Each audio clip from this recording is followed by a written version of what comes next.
night time, reality becomes somewhat different.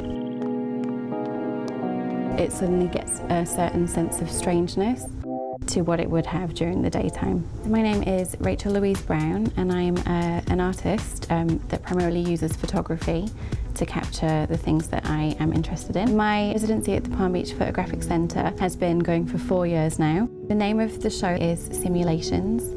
I came to Florida and I applied for the residency because I was really interested in how Florida is advertised to Europe and the United Kingdom as being a place of entertainment and escapism, and a sort of kind of thrill-seeking place for people that want to escape reality.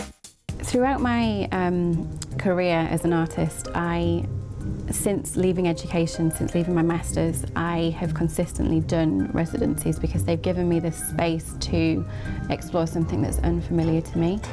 The residency gives me an access to a place and to locals that I wouldn't get if I just kind of turned up with my camera. The first year I did my usual process, which is wandering around at night time with my big medium format film camera. So I have a process of doing that to kind of get to grips with the place. I always do a self-portrait where you wouldn't know it was me, but I become a character within the space.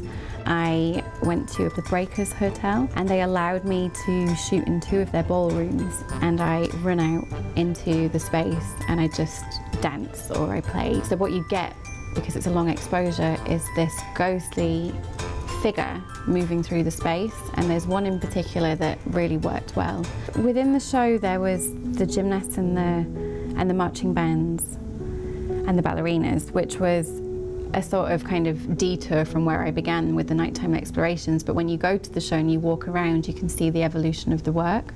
And it began with these nighttime explorations. It then moved on to niche entertainment places. And then eventually I thought to myself, what about people who actually train to entertain? So, you know, these young teenagers who are spending a lot of time to perform for the, you know, the entertainment of others, to become a visual spectacle. So that's when I started to look at the ballerinas and the marching bands, which we don't have in the UK, so I've always been quite fascinated with. The uniforms are so beautiful. In a similar way to the simulated environments and the people who performed that responded to the casting call, the ballerinas, the marching bands, they are the kind of end point, I think, where the exploration was about people who actually perform and become a simulated character rather than an environment. So it kind of went full circle.